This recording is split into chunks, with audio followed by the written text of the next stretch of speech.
Bonsoir à tous, ravi de vous retrouver en ce mercredi 24 décembre où l'esprit de Noël s'est installé un peu partout en Principauté. Nous recevrons tout à l'heure l'abbé Christian Venard pour nous parler de ces traditions qui nous attendent. Mais tout de suite, c'est l'information de la soirée. Après avoir annoncé samedi que le site de l'Annonciade ne pourrait pas accueillir les lycéens à la rentrée de janvier, puis contacter les résidents des immeubles voisins dans la journée d'hier, le gouvernement princier vient d'annoncer que les dernières mesures nécessitaient par précaution une évacuation immédiate. Les habitants des deux immeubles proches de l'ancien collège Charles III ont donc été déplacés cet après-midi. On va retrouver nos équipes sur place, nos envoyés spéciaux sur le terrain. Mais tout d'abord, Émilie Rousseau, vous avez assisté à la conférence de presse donnée aujourd'hui par les autorités monégasques et françaises. Alors, que peut-on retenir ? Oui, une conférence de presse pour informer des mesures et des évolutions concernant la stabilité de ce talus qui surplombe l'ancien collège Charles III. Depuis quelques jours, le gouvernement princier suit avec attention certaines données techniques et les dernières mesures concernant notamment le taux de pression sur une partie du mur de soutènement ont amené le gouvernement à procéder à l'évacuation temporaire des résidents qui sont dans le périmètre et qui pourraient être impactés. C'est une mesure de prévention, encore une fois, on a beaucoup de coefficients de marge par rapport au risque de rupture éventuelle. Toutefois, ces coefficients sont là pour que la décision et le pouvoir public puissent mettre en œuvre toute la sécurité des populations, mettre en œuvre les mesures correctives au niveau des entreprises qui y travaillent. Et donc, on est bien dans une prévention graduée. Donc, vous avez vu des premières mesures au départ avec l'interdiction d'utiliser les bâtiments parce qu'on avait atteint un premier seuil d'alerte. Aujourd'hui, cette deuxième seuil d'alerte qui n'est pas encore atteint mais qui s'approche nous invite à prendre toutes les diligences qu'il faut par anticipation, accompagner au mieux les populations, les familles. C'est une période qui est une période de fête, ce sont les fêtes de Noël. Nous avions quand même le souci de mettre tout le monde dans une situation de confort et de passer ces fêtes en toute sérénité, ne pas avoir ce risque toujours pendant, cette inquiétude lancinante dans la tête pour que les équipes puissent travailler sur le mur comme elles le font depuis samedi dernier, mais également s'assurer que tout le monde est bien où il faut en toute sécurité. Si on parle ici d'un seuil d'alerte critique, cette mesure est bien préventive. Elle a été enclenchée par la cellule de crise qui mobilise l'ensemble des départements du gouvernement princier, mais aussi la direction de la sûreté publique et la force publique. 44 personnes en principauté sont concernées par ce relogement, une quinzaine en France. Leur évacuation a eu lieu cet après-midi. Dans l'organisation, effectivement, comme il a été précisé, il s'agit de 2 bâtiments qui avaient été donc identifiés. Un recensement assez précis avait été réalisé par la direction de la sûreté publique, ce qui nous permet déjà d'emblée de savoir où sont les familles, combien ils sont et combien de personnes avaient évacué. Donc une organisation sur le terrain a été mise en place déjà par on a figé et interdit l'accès, je dirais, dans la zone par précaution toujours. On ne peut pas évacuer les gens et laisser librement circuler les véhicules et les personnes, de manière à pouvoir travailler en toute sérénité. Un binômage a été effectué avec un sapeur-pompier et un policier, de manière à pouvoir rencontrer les familles qui avaient été identifiées et les inviter, comme il avait été précisé par le courrier, je dirais, à évacuer. Donc à partir de 15h, parce que l'hôtel qui a été désigné disposera, comme il a été précisé lors de la conférence de presse, d'un accueil fait par le gouvernement, de manière à ce que ces personnes soient attendues à partir de 15h et jusqu'à 18h. Le gouvernement monégasque travaille en cohérence et en cohésion avec les autorités françaises sur ce dossier. Cette mesure s'ajoute à celle prise le 20 décembre dernier concernant la rentrée des lycéens qui se fera en distanciel le 5 janvier prochain. Un nouveau point sur la situation se fera dans les prochains jours. Merci Émilie. Les riverains des immeubles, le point du jour est Virginia Plaza et ceux des 2 immeubles du boulevard Gunnemer à Beau-Soleil, côté français, qui vont donc être accueillis dans un hôtel de la Principauté. Et on va retrouver Alexandra Pani en compagnie de Julien Logier au quartier de l'Annonciade, tout près de la zone concernée. Bonsoir Alexandra. Je me trouve actuellement avenue de l'Annonciade, dont une partie est fermée à la circulation. Derrière moi, vous apercevez le point du jour, l'un des 2 immeubles évacués sur le territoire monégasque. Un peu plus haut dans la rue se trouve le second, le Virginia Plaza. Nous assistons à un va-et-vient de véhicules et un fort sentiment d'inquiétude règne ici. Nous avons pu recueillir le sentiment de l'une des résidentes justement. Ils nous ont demandé d'aller chercher toutes nos affaires et d'évacuer l'immeuble parce que il est en train de s'effondrer potentiellement, donc on sait pas trop, on n'a pas trop d'infos et on va aller à l'hôtel pour ce soir. J'avais rien préparé et là je vais vite prendre ce qu'il faut et on va partir. Les résidents évacués seront hébergés dès ce soir au sein de l'hôtel Méridien au Larvoto. Un service de minibus a également été mis en place pour ceux qui en auraient besoin. Merci Alexandra. Voilà ce que l'on pouvait dire ce soir sur la situation de l'ancien collège Charles III. Le gouvernement a donc annoncé une réévaluation en début de semaine prochaine. Nous évoquerons également la rentrée des lycéens qui se fera en distanciel, puis en présentiel, dans un lieu qui devrait être connu en début de semaine prochaine également. Nous y reviendrons. Les maîtres mots de ces fêtes de Noël, plus que jamais, la solidarité et le partage. Et puis ce matin, vous étiez nombreux à effectuer vos tout derniers achats de Noël, derniers cadeaux, derniers petits détails, derniers petits plats pour votre réveillon. Fabien Bonilla était en compagnie d'Alexandra Paolini au marché de la Condamine pour ce dernier rush, Fabien. Et oui, la place d'Armes, un des points stratégiques pour faire ces emplettes pour le réveillon. Commençons par les maraîchers, nous allons voir avec eux si pour eux c'est une journée comme les autres. Ah, les mêmes produits, oui, c'est les mêmes produits. La clientèle, oui, c'est un peu plus vivant. Mais bon, c'est dommage, le temps, il s'y prête pas. C'est tout, hein, sinon c'est très bien. Hein. Passons du côté des fruits de mer, mais vous vous en doutez, c'est l'effervescence. Là, on est en plein fête de réveillon, donc il y a beaucoup de demandes aujourd'hui en plateau de fruits de mer. Énormément, ouais. Et il y a des gens qui se réveillent au dernier moment ? Beaucoup. Là, malheureusement, aujourd'hui, on est complet, donc pour les retardataires, on ne pourra pas les prendre, mais on a un autre emplacement sur Monaco aussi où on vend sur le port Hercule, donc on les dirige vers le port Hercule. Et en règle générale, qu'est-ce que c'est ? Qu'est-ce qu'ils vous prennent ? Pour les fêtes, c'est beaucoup les jolis produits, beaucoup de langoustes, de homards, des crevettes sauvages énormément, de la crevette bouquet, des huîtres bien sûr et des oursins. Et si vous êtes plus terrien, vous avez la célèbre boucherie parisienne de la place d'Armes. C'est la plus grosse journée de l'année pour nous, hein, parce que là on a une grosse clientèle de particuliers. Noël c'est vraiment la fête que tout le monde fait, c'est un regroupement familial. Donc pour nous c'est vraiment intense, c'est la plus grosse journée de l'année et puis bon, après c'est la plus sympa parce que bon, c'est festif, donc les gens sont de bonne humeur. Il y a un peu d'attente mais ça va. Qu'est-ce que vous vendez en règle générale de particulier que vous ne vendez pas les autres fois ? Volailles festives qui sont exclusivement pour Noël, le foie gras qu'on fait aussi pour Pâques. Bon, c'est vraiment c'est le repas de fête, donc essentiellement saumon fumé, foie gras, volailles festives, boudin blanc, voilà, pas des choses qu'on mange toute l'année, quoi. Mais n'oublions pas les personnes directement concernées. Les consommateurs ont-ils préparé ce réveillon de longue date ou l'ont-ils fait au dernier moment ? Non, c'est déjà tout organisé, il manque juste quelques petits détails. Vous avez préparé, il y a quelque chose de sympa qui sera sur table ? On va prendre un beau plateau de fruits de mer, parce que c'est excellent, et puis du saumon, du foie gras, enfin, le grand belle table. réveillon. Vous êtes comment au niveau de vos courses ? Vous les avez préparées longtemps à l'avance ou vous faites ça au dernier moment en général ? Non, on les a préparés depuis quelque temps. Là, on est venu récupérer les derniers fruits, les litchis, quelques huîtres et voilà. Tout est prêt ? Tout est prêt. Passez de bonnes fêtes. Merci infiniment. Bon, c'est souvent le cordonnier le plus mal chaussé. Je suis encore un peu à la bourre pour mes courses. Et pour le réveillon, je vous laisse, je fais la queue. Passez de bonnes fêtes.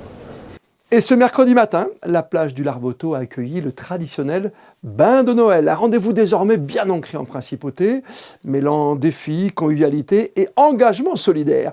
Christine da Petit-Homel, vous êtes allée au bord de l'eau, surveiller au plus près ce bain de Noël. Quelle est déjà l'atmosphère autour de vous ? Oui, malgré des températures fraîches, l'ambiance était chaleureuse ce matin sur la plage du Larvoto. Alors près de 200 courageux ont enfilé leur maillot de bain pour participer à ce fameux bain de Noël. Et si l'air était frais, l'eau affichait 16 degrés. La détermination des participants n'a pas faibli. Je suis très ami avec Pierre et après c'est pour une bonne cause et je suis adepte à les bains froids. Quindi ça me fait très plaisir d'être là cette année comme l'année dernière et comme l'année avant.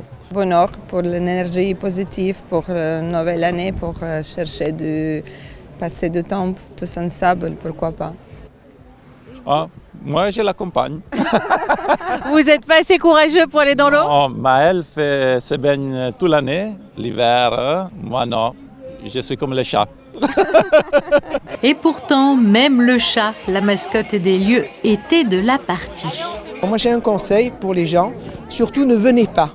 Parce que c'est le genre de truc où quand on commence, après on est obligé de venir chaque année.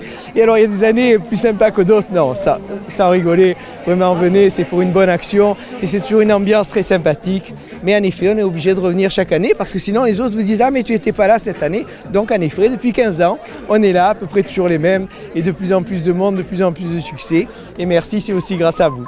Vous l'aurez compris, le bain de Noël ne se résume pas à un simple plongeon. Cette année, l'événement revêtait encore une dimension solidaire. Je ne parle que aux gens en maillot. Je ne parle que aux gens en maillot. Que faites-vous habiller?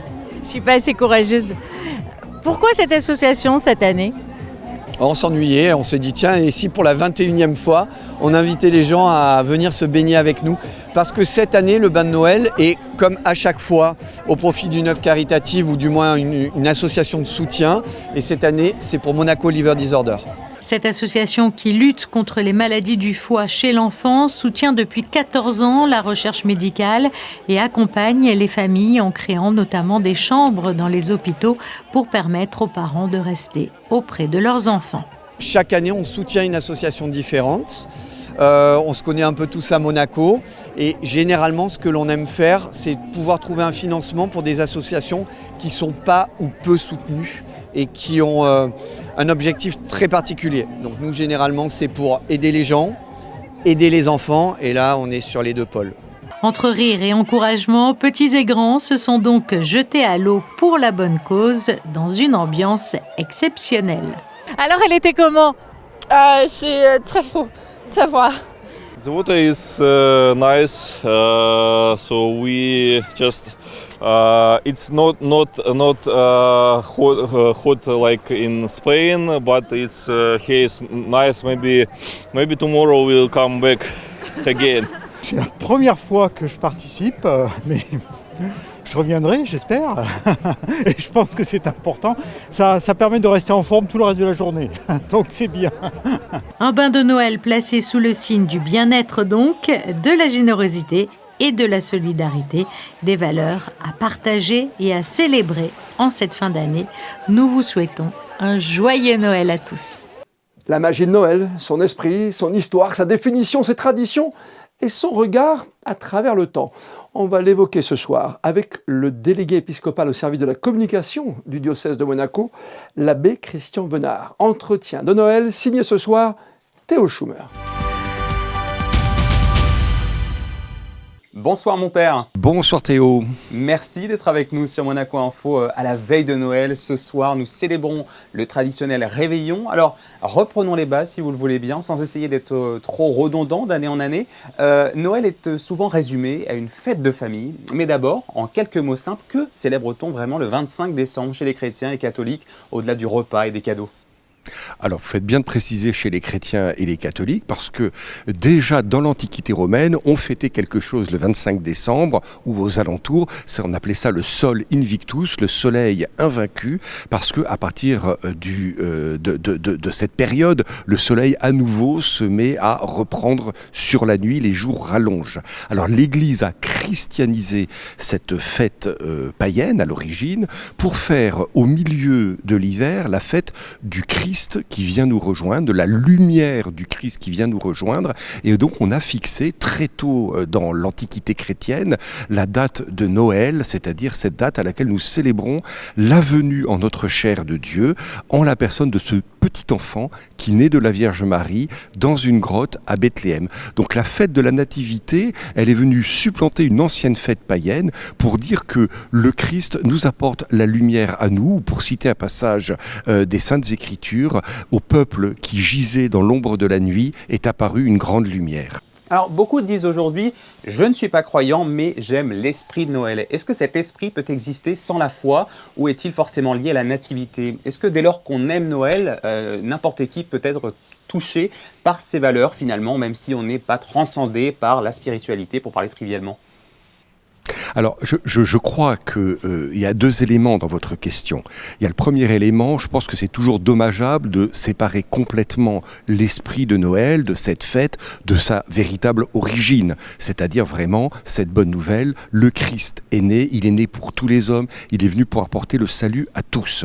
Mais évidemment, j'espère bien, et on le voit heureusement, des millions de personnes à travers le monde se laissent toucher par cet esprit de Noël sans forcément le comprendre ou sans forcément y adhérer. Et qu'est-ce que c'est que cet esprit de Noël ? À la base, pour nous chrétiens, et donc ça a irrigué toute la civilisation européenne pendant des siècles, et encore maintenant on peut le dire, et puis ça s'est diffusé dans le monde entier, c'est nous accueillons un petit enfant qui est le prince de la paix. Et c'est le moment où nous nous émerveillons d'un Dieu qui se fait proche de nous et qui nous oblige d'une certaine manière à ouvrir notre cœur, à changer un peu notre regard, parce que le salut vient d'un petit enfant. Et l'esprit de Noël, je crois que c'est vraiment ça, et c'est ce que veulent exprimer par exemple les cadeaux, les fêtes de famille. C'est un moment où on essaie de trouver un apaisement, on essaie de se dire mais quelles sont les valeurs les plus profondes qui peuvent animer ma vie. Alors pour nous chrétiens, ces valeurs, nous les tirons, ces vertus si vous voulez, nous les tirons de l'exemple même de Dieu qui se fait petit enfant pour nous. Et puis si ça peut irriguer toute la société, je pense qu'on est dans une société, dans un monde qui est en attente de paix, rien ne semble bien aller autour de nous, des tensions internationales, nationales, enfin.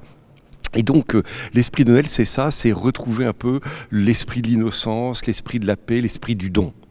Alors puisqu'on est dans les symboles, est-ce que le sapin de Noël, que l'on part de boules, de guirlandes, de l'étoile au sommet, a un vrai message religieux lui aussi, ou bien ce n'est qu'une tradition païenne ? Non, ce sont toutes ces traditions qui viennent parfois de très longtemps. Vous citez le sapin de Noël qui lui est très ancien, puis il y a des traditions beaucoup plus récentes comme par exemple la guirlande, la couronne de l'Avent qui prépare Noël, la crèche qui date de l'époque de Saint François d'Assise, puis qui a trouvé des formes différentes jusqu'à nos jours. Toutes ces traditions populaires qui sont venues s'adjoindre à cette fête, je crois que non seulement elles ne nous détournent pas de l'esprit de la fête, mais elles nous invitent à y rentrer. Quand je regarde la crèche, je vois des personnages, toutes sortes de personnages, surtout si je prends une crèche provençale, il y a le meunier, il y a le boummian, il y a le gendarme, il y a tous ces personnages, et ils sont attirés par la crèche, par la grotte de Bethléem. Et d'une certaine manière, c'est un message qui est envoyé à tous les hommes et toutes les femmes de bonne volonté. Laissez-vous toucher par l'innocence, laissez-vous toucher par ce Dieu qui s'est fait petit pour nous apporter le salut. Donc, vous voyez, je crois qu'il ne faut pas du tout rejeter cette tradition. Ce qui est parfois un peu comment dirais-je, désagréable, c'est quand ça devient trop matérialiste. Vous voyez, pour vous donner un exemple, le calendrier de l'Avent, qui au départ est une très belle tradition, où tous les jours on ouvre, on trouve une pensée, on se dit qu'on se prépare à Noël. Bon, on voit bien ces 8-10 dernières années que ça s'est transformé en une grosse opération commerciale. Alors, à nous de ne pas nous laisser piéger par les marchands du temple, si j'ose dire. Bien justement, vous m'arrachez les mots de la bouche. Noël est devenu l'une des fêtes les plus commerciales au monde, si ce n'est la plus commerciale. Un mot là-dessus. Est-ce que le fait que le commerce et l'économie s'emparent de ce message originellement spirituel et chrétien n'est pas une forme de péché ? Je vais parler crûment, mais autrement dit, fêter Noël juste pour le plaisir de s'empiffrer et de recevoir le chèque de mamie en oubliant le message premier de Noël. De quel œil vous voyez ça, vous, mon père ? Si vous voulez, forcément, en tant que chrétien et en tant que prêtre, j'aimerais que le message le plus profond de Noël, celui que j'ai rappelé, c'est-à-dire que cet enfant qui est né, c'est le Christ, c'est le Seigneur lui-même, c'est Dieu qui se fait enfant pour nous, j'aimerais que ce soit ça qui soit célébré. Alors évidemment, quand c'est détourné uniquement, j'allais dire dans un sens matérialiste, de profit, sachant qu'en plus au milieu de tout ça, on sait très bien, il y a des milliers, des millions de gens à travers cette planète qui n'auront même pas de quoi fêter Noël, qui crèvent de faim, qui sont dans des pays en guerre. Alors si c'est juste, comme vous disiez, pour reprendre vos mots, pour s'empiffrer, pour être dans le matérialisme, en fait moi ça m'attriste dans le sens où je suis triste pour les gens qui vivraient Noël comme ça. Quelle déception. Si je peux vivre Noël en le rattachant à sa vraie nature, c'est-à-dire cet accueil d'un enfant, de l'innocence, ce sens du don, et que chrétien ou non d'ailleurs, croyant ou non, pratiquant ou non, je me dis mais Noël c'est aussi l'occasion de poser des actes. Vous savez, beaucoup de grandes associations profitent justement de ces fêtes de fin d'année pour lancer des appels aux dons. Là je crois que là on redonne du sens. Ça ne veut pas dire qu'on ne va pas fêter Noël, mais ça veut dire qu'on va trouver quand même une place pour le partage, pour le don, pour ouvrir son cœur aux autres. Vous savez, parfois c'est simplement peut-être un sourire échangé avec une caissière au supermarché qui est totalement prise dans son travail et à qui vous allez apporter un peu d'humanité. Vous savez, ça commence à à très peu de choses, le don. Hein. Eh oui, bien sûr. Et alors, donc, s'il y avait un message, un seul, en une phrase qu'on pourrait adresser aux chrétiens et même aux non-chrétiens ce soir. D'abord, j'ai envie de dire pour tous ceux qui nous regardent ici en direct à Monaco, nous sommes le 24, allez fêter Noël dans vos églises, il y a une quarantaine de messes qui sont célébrées entre ce soir et demain matin le 25 en principauté, et même si vous n'êtes pas trop pratiquant, allez retrouver cet esprit de Noël, entendre cette joyeuse nouvelle, le Christ est né, et pour tous ceux qui ne se sentent vraiment pas du tout chrétiens, laissez au moins résonner ce qui résonne depuis des siècles, cette chanson, ce cantique des anges dans la nuit de Noël, bonheur pour les hommes de bonne volonté, paix à tous les hommes de bonne volonté. Merci beaucoup mon père, l'abbé Christian Venard, délégué épiscopal à la communication du diocèse, d'avoir répondu à nos quelques questions en ce soir de réveillon, et l'on vous souhaite un joyeux Noël, en tout cas demain ou plus tard. Merci à vous. Eh bien, je vous souhaite aussi un très saint et très joyeux Noël. Merci mon père, l'abbé Christian Venard. Pour profiter de la magie de Noël et pour que la soirée ne tourne au drame, en cette période de fête de fin d'année, la sensibilisation à l'alcool est de rigueur. Dans notre édition d'hier, nous avons suivi le nouveau dispositif de contrôle de police mis en place par la Sûreté publique monégasque. Aujourd'hui, nous nous intéressons à la prévention avec l'association Be Safe Monaco, engagée dans la lutte contre les dangers de l'alcool au volant. Le reportage d'Alexandra Pani, accompagné d'Alexandra Paolini. Si je bois, je ne conduis pas. La nouvelle campagne de prévention réalisée par le gouvernement monégasque a souhaité transmettre un message concis et clair pour ces fêtes de fin d'année. L'association Be Safe était associée à cette campagne et continue de diffuser ces messages de prévention en principauté. Il faut profiter bien évidemment, comme chaque année on le répète, mais avec modération. Non seulement avec modération dans la boisson, mais aussi avec modération pour soi et surtout pour les autres quand on prend le volant et pour soi aussi, pour éviter tout accident et tout débordement, on va dire. L'association monégasque a donc décidé de renouveler ses opérations de navette sur l'ensemble de ses vacances scolaires. Un dispositif qui sera doublé pour le 25 et le 31 décembre.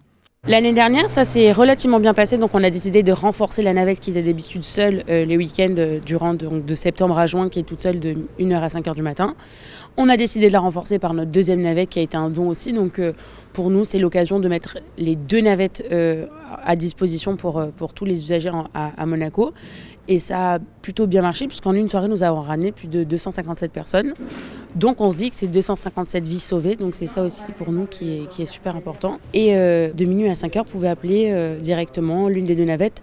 Normalement on va faire le même système que pour le Nouvel An, on va faire le même système que pour l'été. Il y aura une navette qui sera dédiée qu'à Monaco intramuros et une navette qui sera dédiée à Monaco et communes limitrophes. Ça limite beaucoup plus les trajets et c'est beaucoup mieux. Et vous pouvez appeler le numéro Be Safe et ceux qui ne l'ont pas encore dans son téléphone, il faut absolument l'avoir. C'est un des téléphones les plus importants à avoir, surtout quand on sort.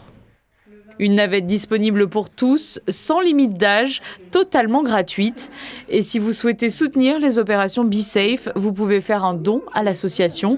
Des dons possibles également grâce à l'application Carlo. Et le numéro à contacter, on le rappelle, est le 06 40 62 76 24. Les sports et en basket, le dernier match de l'année civile. En Betclic Elite, Monaco en leader s'est imposé hier soir à Cholet, 95-72 lors de cette 13e journée de championnat de France, après un très gros travail défensif dès les premières minutes. Prochain rendez-vous pour la Roca Team, c'est l'Euroleague, avec la réception dans 2 jours d'un des clubs les plus titrés d'Europe, le Real Madrid. Match à 19h30, vendredi soir, salle Gaston Médecin. La culture est l'un des spectacles très attendus de cette fin d'année au Grimaldi Forum avec Ma Bayadère, une création concoctée, peaufinée par Jean-Christophe Maillot. Pour Monaco Info, José Sacré s'est glissé dans les coulisses des dernières répétitions. À 4 jours de la création de Ma Bayadère, le nouveau ballet grand format de Jean-Christophe Maillot, petite incursion salle des Princes du Grimaldi Forum, où se déroule l'une des dernières répétitions du spectacle avant la générale du 26 décembre. Artistes, danseurs, techniciens, musiciens de l'Orchestre Philharmonique de Monte-Carlo, tous concentrés sous l'œil attentif du chorégraphe, soucieux du moindre détail et toujours à la recherche de la perfection. À 4 jours de la première, qu'est-ce qui reste à faire ? Alors il reste à peaufiner, à prendre ce que je disais, à prendre du recul. C'est-à-dire que quand on est vraiment la tête dans le guidon depuis le début, on a du mal à voir. Donc là, c'est le moment où tout le monde vient un peu faire son commentaire en disant « je pense que tu devrais faire ça, peut-être ça, c'est pas clair ». Donc il y a une espèce de confusion comme ça un peu complexe où il faut passer tout ça au tamis, faire le tri, faire attention de ne pas faire trop de compromis non plus, parce que souvent quand on fait des compromis, on fait plaisir à l'un et à l'autre et on fait plaisir à personne. Donc être capable à la fois d'avoir de la distance sur ce qu'on a fait et puis de bien l'assumer et d'être à peu près certain. Je sais que moi, en général, quand même, cependant, toujours les créations, je les retravaille un peu après, voire des fois beaucoup. Mais voilà, c'est un peu ça l'état d'esprit pour le moment. Mabayadère de Jean-Christophe Maillot par la Compagnie des Ballets de Monte-Carlo avec l'Orchestre Symphonique de Monte-Carlo sous la direction de Gareth Kist sera à l'affiche de la Salle des Princes du Grimaldi Forum du 27 décembre au 4 janvier.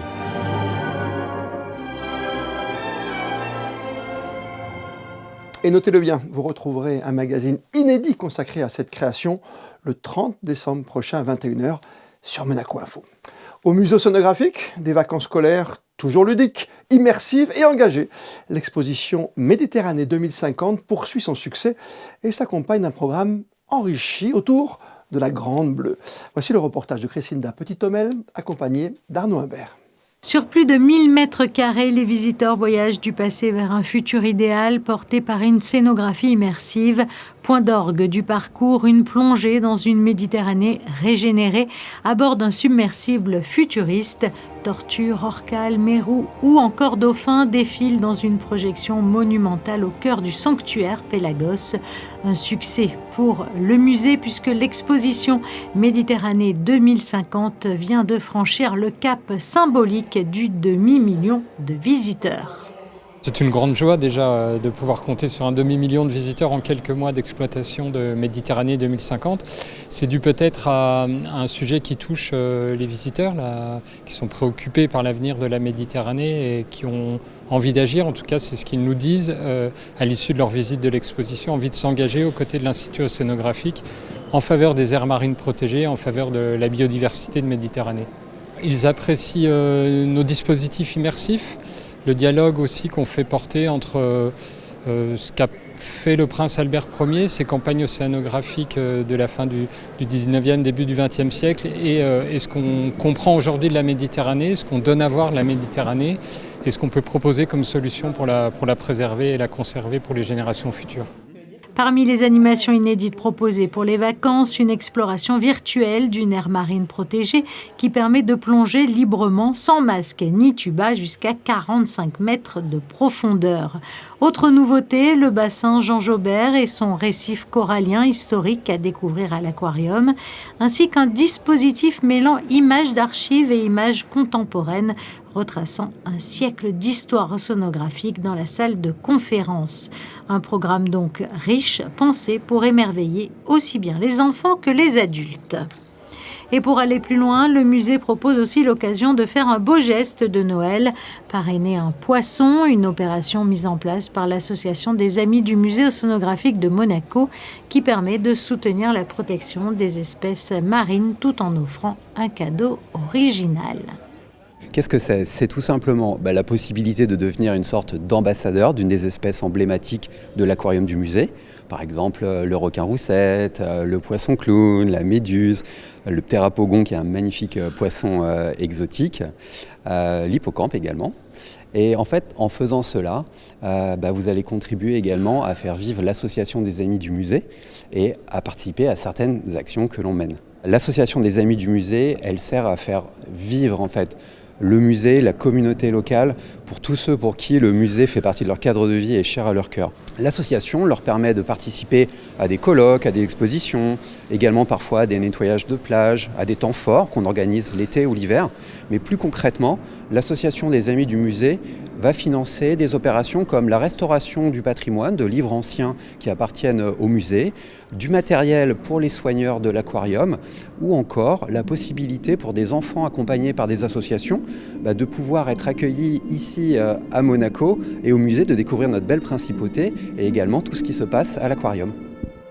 Pour ce faire, rien de plus simple, il suffit de se rendre sur le site de l'Association des Amis du Musée Océanographique de Monaco et de choisir l'espèce que l'on souhaite parrainer. À partir de 50 €, cette initiative offre en plus un avantage de taille, un accès illimité au musée océanographique pendant 1 an, valable pour un adulte et un enfant. Pour la toute première fois, la direction de l'Éducation nationale, de la jeunesse et des sports a lancé une journée spéciale de formation à l'histoire de Monaco. Une formation qui s'adresse aux professeurs de la principauté, qu'ils soient enseignants en histoire, mais aussi en français, en sciences économiques ou dans d'autres disciplines. Elle permet ainsi aux nouveaux arrivants et même aux professeurs aguerris de reprendre les bases de l'histoire du Rocher pour mieux la transmettre à leur tour à leurs élèves. Reportage signé Théo Schumer et Alexandra Paolini au lycée Régnier 3. 30 enseignants de tous les établissements ont répondu présents au lycée Régnier 3 à l'appel de la DENJS pour sa toute première formation à l'histoire de Monaco. Elle n'est pas obligatoire, mais l'enseignement de cette histoire, lui, si, de la primaire au lycée. C'est pourquoi former les nouveaux professeurs ou s'offrir une piqûre de rappel n'est pas une mauvaise idée. Donc, l'idée et le contexte de cette formation est de permettre aux nouveaux enseignants de connaître, de découvrir peut-être cette discipline et cette matière qui est nouvelle, et aux enseignants plus chevronnés peut-être de renouveler leur pratique en faisant le point sur le contenu et aussi sur les ressources. Voilà, l'idée c'est d'ouvrir et d'être à la fois de rappeler le côté important, obligatoire de la formation de l'histoire de Monaco pour les élèves, bien évidemment, mais aussi le plaisir que l'on peut prendre à enseigner cette matière qui permet un certain nombre d'ouvertures culturelles extrêmement riches. La conférence est organisée en 2 temps. D'abord la théorie le matin avec les spécialistes du sujet, le triumvirat d'archivistes Thomas Fouilleron, Vincent Vatrican et Michael Bloch, venus apporter les sources scientifiques de l'histoire de Monaco. Puis dans un second temps, l'après-midi, la mise en pratique avec des études de cas présentées par les professeurs et historiens Stéphane Lamotte, Gérard Inaudy et Meryl Fouilleron. L'idée étant en seulement une journée de permettre aux enseignants de repartir avec des ressources concrètes qu'ils pourront ainsi retransmettre à leurs élèves dans leurs enseignements respectifs. Effectivement, ça va être assez complexe de retracer toute l'histoire de la principauté qui est millénaire. Néanmoins, on va aborder quelques thèmes. On va se focaliser donc sur le protectorat espagnol, ensuite sur 2 figures féminines du XVIIIe siècle. Et enfin, on abordera alors à la fois le prince Albert Ier et sous l'angle des peintures réalisées par Louis Tiner, donc un peintre qui l'a accompagné dans le cadre de ses explorations. Et on abordera enfin la statuaire en fait, qui est relative aux 2 conflits mondiaux, que ce soit la Première et la Seconde Guerre mondiale, puisqu'à Monaco, effectivement, bien que ce soit un État qui était neutre, en fait, on retrouve des monuments qui rappellent en fait que des résidents et aussi des monégasques sont tombés dans le cadre des 2 conflits mondiaux. La conférence s'intéresse aussi au rôle joué par Monaco au niveau international en tant que membre permanent de l'ONU ou au niveau européen, qui plus est avec la présidence du comité des ministres que la principauté prendra en 2026 au Conseil de l'Europe. L'objectif est donc de montrer simplement comment Monaco, petit État d'Europe, a joué et continue de jouer aujourd'hui un grand rôle à toutes les périodes de l'histoire. Mais c'est aussi de savoir comment l'histoire non seulement nous permet de comprendre le passé, mais le présent. Et il y a moi je suis très sensible à ce qui est l'approche, c'est-à-dire les transversalités. Il y a des profs d'histoire géo, bien sûr, il y a des profs de monégasque, il y a des profs de lettres, il y a des profs de français. Et donc c'est tout à fait nouveau et c'est ça qui est intéressant, c'est d'ouvrir des passerelles. Cette formation à l'histoire de Monaco est une première et sera évidemment appelée à se renouveler, même dans d'autres thématiques, afin d'améliorer encore davantage la qualité de l'éducation en principauté. Et avant de terminer ce journal, coup de projecteur sur votre programme de fête sur Monaco Info. Ce soir, 21h, le gala du 47e Festival international du cirque de Monte-Carlo 2025. Demain matin, à 10h30, vous pourrez vivre en direct la messe de Noël. Et puis le soir, à 21h, ce qu'il faut retenir de l'année écoulée, grande rétrospective 2025 présentée par Yann Anthony Nogues. Et avant de découvrir vos prévisions météo pour les prochaines heures, en compagnie d'Alexandra Pani, comme le veut la tradition, on termine votre journal en images avec les meilleurs clichés réalisés par nos photographes de la direction de la communication pendant cette année. Et ce soir, notre curseur se positionne sur le mois de juin 2025. On se retrouve demain, jour de Noël. Bon réveillon à toutes et à tous. Rendez-vous donc demain 19h pour un tout nouveau journal. D'ici là, passez toutes et tous une très belle soirée. Et plus que jamais, vous le savez, vous êtes bien sur Monaco Info.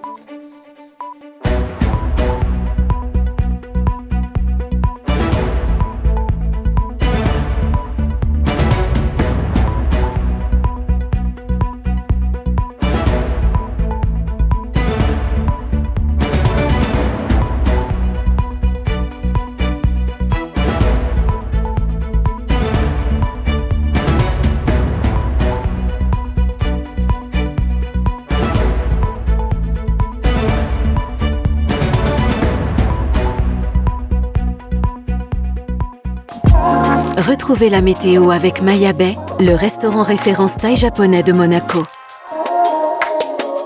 Bonsoir à vous. En ce jour de Noël, le temps restera incertain, un ciel couvert avec quelques rares éclaircies et toujours un risque de précipitation au cours de la journée. Les températures seront situées entre 10 et 13 degrés. Le soleil se lèvera à 8 h et se couchera à 17 h. Nous fêterons les Noël et les Emmanuel en ce 25 décembre. Je vous souhaite un excellent réveillon de Noël sur Monaco Info. C'était la météo avec Maya Bay, le restaurant référence thaï japonais de Monaco.